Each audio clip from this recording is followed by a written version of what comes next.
I move they be approved. Second. All those in favor, please say aye. Aye. Thank you. Reports to the board. SGA, David. David is standing in for Stefan. Madam Chair, Board of Trustees, I'd just like to say thank you for allowing us to come and represent ourselves. Unfortunately, Stefan and Ticey couldn't make it tonight, and so I'm filling in for them. My name is David. I am the treasurer for student government. We're excited to get off a new start to the semester. Some of us, myself included, this is our last semester here, so it's kind of it's good and bad. We're excited to see what we can do, but unfortunately, our time is short. Right now, we're just mainly doing housekeeping items. We're breaking off into committees, and then this week we will resume our desk hours. Thank you. Any questions? Madam Chair, Yes. didn't think it was going to come so quickly. Don't show him. Sorry. David, there's this proposal for a student representative to the board. Mm-hmm. And the last time we met, Stefan indicated that the SGA was looking at that and coming up with maybe a recommendation to the board. Yes. How far along are you on that? We're kind of in a holding pattern right now because we have one senator that seat empty, and so what our timetable is by Friday we're putting up flyers, and then a week from Friday we're going to have interviews to fill that new position, and then once we have a position filled, then we'll move forward with that. Thank you very much. And what I would like to request is to make sure that SGA nominates probably one person to sit at the table and maybe an alternate, because we really would like to see you here at the table each time we have a meeting. And I think, we'd really appreciate having that input and, the honor of it. We're happy that you're willing to do it. Thank you. And Madam Chair, if I may, well, David's up there. So I met with Stefan today, with President Becker today, and we talked a little bit about that. I have proposed an amendment to your membership policy under the Board of Trustees policies that further, currently that policy basically references the state statute that identifies the membership makeup and all that good stuff. And I've added a section into that policy that describes and talks about your ability to create ex officio non-voting positions and then appoint members to that, and have denoted two existing positions. One, the ex officio of the Albany County Campus Advisory Committee, and then the second one would be student representative or student ex officio position appointed through Student Government Association. So you will see that change, that policy change as a first reading in February sometime, and then once we go through and make sure all the language is correct, then you will have at least the formalized mechanism within your board policies to do that, and then it'll be up to Student Government Association to help foster that process to appoint somebody. Great. Thank you. Thank you, David. Thank you. Good night. Staff Senate. Is there someone here? I don't believe so. Not staff. Okay, Melissa's not here. Faculty, Rob. Thank you, Madam Chair. We have a lot on our plates starting off this semester. The two huge issues, which are overshadowing all others, are the new advising model and the new job descriptions for faculty. The draft of which Jose gave us at the end of last semester, asked us to disseminate that to faculty and to get all the feedback through the Senate through those means. And so that is on the agenda for our meeting next week. Unfortunately, I'm going to be at the Faculty Senate meeting. I have stuff to do in the morning. Otherwise, I'd be over in Laramie. I really don't think we're going to have a Faculty Senate representative at your retreat, which is unfortunate, but the timing or whatever is such that our first meeting is next Friday. In addition to the job descriptions, the workload policy, and the grade classifications, and any changes to the pay scale are going to be things that we certainly want to stay on top of and have input for this next semester. The assembly, we had a meeting of all faculty, and we kept it without an agenda this time and just asked faculty if there were any questions. We, as a Senate, said that the advising and the workload policy were at the top of our list, and what would they want us to work on. One of the things that was brought up right away is the new Gen Ed proposal. There is still quite a bit of angst amongst faculty and very little disagreement, or very little agreement, I should say, on some of the issues. One specific example would be, should we put PE in and take it out? There are very, very strong feelings one way or another with some people, and not so strong with others, but we decided to survey faculty, and it came out pretty split. Just a little over 50% said no, it shouldn't be part of Gen Ed. 40-some% said yes, and there were 6 or 7% undecided. So faculty can't agree on that, and trying to get their degrees and programs down to 60 hours, which we've been told is coming down the pike, is causing more angst. So that's an issue, and it's not in Faculty Senate's court anymore. It's now academic standards and so on and so forth. But know that there is a great deal of angst about that. The other question that was brought up at faculty assembly, and I promised those that I would bring it up here, was the 360 evaluations that you guys did, and that you plan for administrators, and faculty would very much like to evaluate their deans this semester. And in the past, we have had dean evaluations. The questionnaire was every spring, I think, wasn't it, Jeff? And up until 2 or 3 years ago, we were evaluating our deans yearly. This was news to Jose, who had no idea. And he said he was going to look into it, but faculty would very much appreciate the opportunity to fill in those questionnaires, just like they were in the past. It doesn't have to be a new instrument this semester. That's all I have. Any questions? Kevin? You know, I've heard a lot about the battle over these Gen Ed requirements, and a number of people have been basing how they view this on the basis of what's going on at University of Wyoming. But University of Wyoming has university-wide requirements, and then on top of that, there are college requirements. And we don't have colleges here that are separate. We just have one wad of college that is just, in effect, like the university-wide. So, with regard to things like laboratory science requirements, you know, the University of Wyoming said, well, we don't have to have a laboratory science any longer. Well, the College of Arts and Sciences says, yeah, you do. Right. And that's a college requirement, and we don't have that flexibility here. And I think that if we had some flexibility like that, it would get rid of a lot of these sorts of arguments. Well, Madam Chair, and maybe Joe wants to speak to this, but in a sense, I disagree, because we do have programs such as nursing and some others who have articulated degrees and pathways and are allowed to stretch the Gen Ed requirements and offer degrees that meets the requirements of their articulated agreement, and are not going to be required to meet the 60-hour, 64-hour, whatever. So I do think we have that flexibility, but Dr. Fierro and Dr. Schaefer have said, if you have an articulated agreement with another university, that there's not going to be any wasted credits, and they agree that a program from us is going to be 68 hours or whatever that might end up being. That's going to be okay. Am I right, Joe?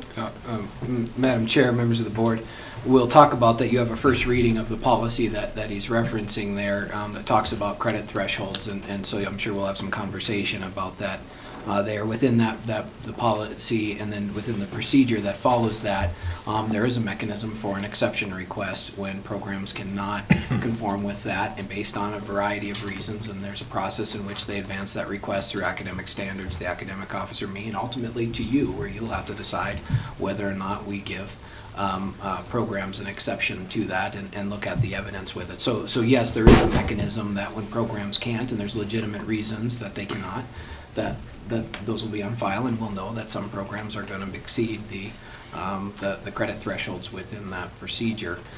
Within the general education conversation, though, and I'm not as familiar with UW, and I don't know when it gets to the college level requirements. My understanding is the new University of Studies program, and we'll get a better picture of this when they present next week at your retreat, is something that is intended to be gen ed specific, university wide, and those courses are not intended to substitute or what I think they call double dipping, where you have program and gen ed requirements.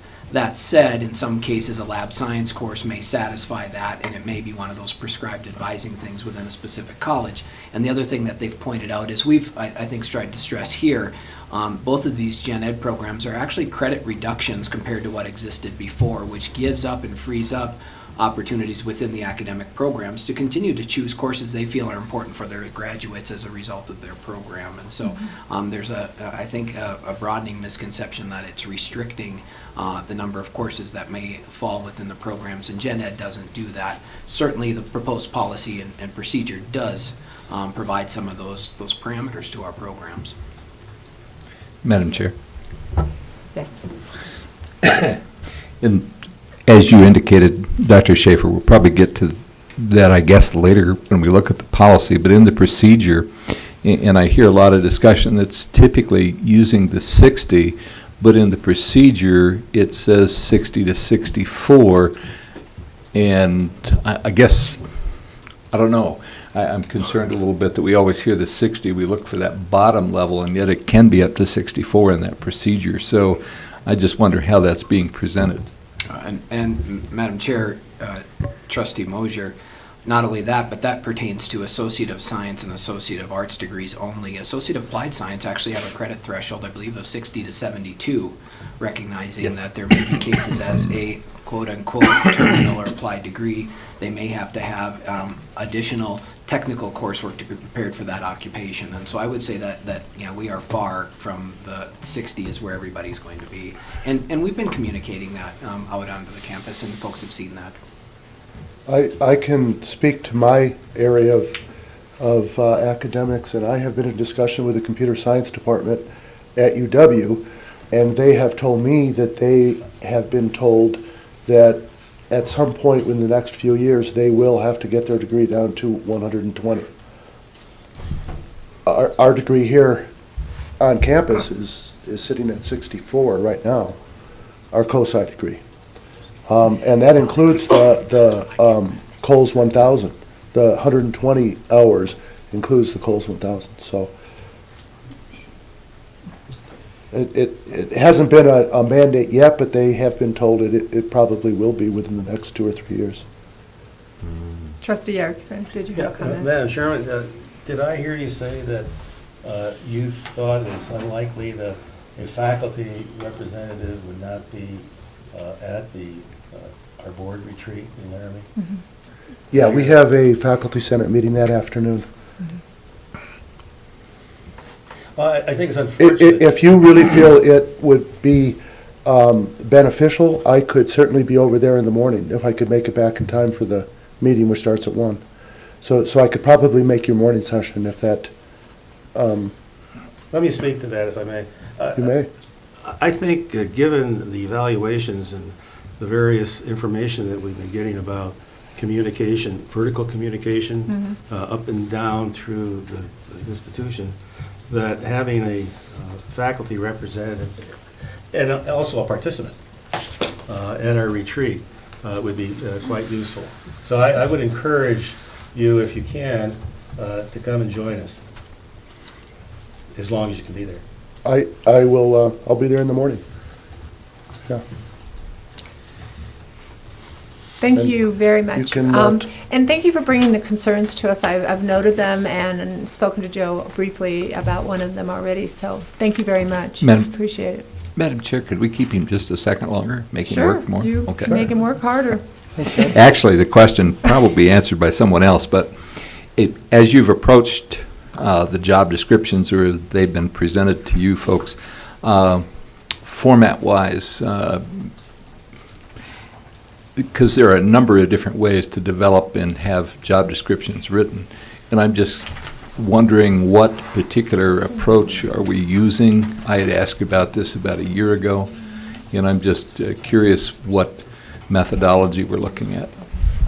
I don't know the different methodologies, Ed. I got the draft from Jose, looked over the list, and it's basically a laundry list of things that faculty will be required to do. List is quite extensive, and so one of the things I'm sure as a faculty body we're going to try to pare down is that we don't think, anyway, that it was intended that we have to do this every semester. I would be hard pressed to find time to teach if I had to do everything on that list every semester. So I'm hoping that that's a list of things that faculty could be doing, and maybe in conjunction with their deans or whatever, decide which of those are appropriate for each faculty member. Obviously, Jose made a very clear point that this is just a starting point. It's a draft, and it's to be edited and worked on over the course of the semester. Well, actually, I think he wants it done fairly quickly over the semester, but is wanting the feedback from faculty senate. And the feedback I've gotten from my cohorts in the college or in the School of Business is that the list is there's nothing on the list that anybody can really say, I don't think we should be doing that, but the list is a page and a half of things that, I mean, that no faculty, I think, should be required to do everything on that list. Yeah, I guess I'm speaking to this from the standpoint that the structure of some job descriptions, in particular for professional, really oftentimes take an approach where you're looking at major duties and tasks. You're not having a task list, but major duties and tasks and time commitments that you're spending on those. And then you can develop the others in addition to that. So my question is probably more appropriately directed and would need some information from Director of HR. Yeah, and, Madam Chair, Trustee Mosier, just to fill in some of the gaps, Rob hit it straight. So this first iteration was basically a collection of things that were identified either in existing policy, were collected as things that faculty themselves say they are doing or think they're doing. It's really a comprehensive position analysis, the things that the deans believe that they're doing. So it's sort of a catch-all, comprehensive place to start. What likely will happen then is exactly what you're referring to. So when you get to the requirements that we ask all full-time faculty to provide service to the college, it's a broad field area. Within that service, that may include participation on search committees, helping with initiatives, doing other types of things, being on building committees, but is not intended to be that the faculty will do every single one of those things every single semester. So I just reiterate that it really is a starting point, and one of the first times where we've ever tried to comprehensively capture what the expectations are, not only of supervisors and deans for their faculty, but for faculty. And so, I think the timeline is aggressive, and it is the gap in our job description hole that we've talked about in the past is actually the faculty job descriptions. So we've got some work to do here, but I think we're getting a little excited about it until we actually get through that process. But I think it'll end up where you're at, that these are the broad job categories and expectations of faculty, and even possibly what we would expect for time and effort, percentage of time within it. Those are just now examples of things that faculty have done in our appropriate role under each of those broad categories, but it'll take some refinement as we go down the road. Thank you. And if I may, Madam Chair, just real quickly, I can't speak specifically to dean evaluations, but similar to the way that you've evaluated yourself, the way that you, I assume, will evaluate me, we are having conversations with Marty Cizik about implementing a 360-degree feedback mechanism. And this year, all of the executive team, the cabinet members, will have a 360 executive feedback mechanism similar to what you've done at their level. Now, whether or not that's the tool that Jose will ultimately use, my understanding is he wants to work within that framework as well. So I don't know that it'll look like it did in the past, but the intent is to garner broad feedback from people who have relevant and constructive feedback to give about the performance of these folks on campus. Great. Thank you, Rob. Thank you. Appreciate it. Madam Chair, Yes. before we go to the presence report. No, we have one more group to bring up. Oh, I'm sorry. Then I'll ask my question. Thank you. Okay. LCCEA, welcome back, Jeff Schmidl. Thank you, Madam Chair. And welcome, Board Butch. of Trustees. Don, I know you don't want to hear from me, but actually, Sorry I gave that impression. yeah, it's okay. I won't take it personally. double check it. I didn't find out till this morning that I got the opportunity to give you a report, and But we're So- very happy to have you here. thank you. I appreciate that. I'll do my best, but I appreciate your making me feel welcome. A couple of things that I want to bring up. First, I want to talk about an approach that we're going to take in the future with these attendance, these board meetings. We're looking at rotating the board meetings through membership, and so having different members sign up for different meetings. I don't know what the board reports. I don't imagine the EA board reports are huge anyway, but what the board reports will look like. I think it's a good opportunity to get people involved, and for, quite frankly, for people to understand, that is faculty and staff, to understand how the board works and how decisions are made. Some of the things Rob talked about that from an EA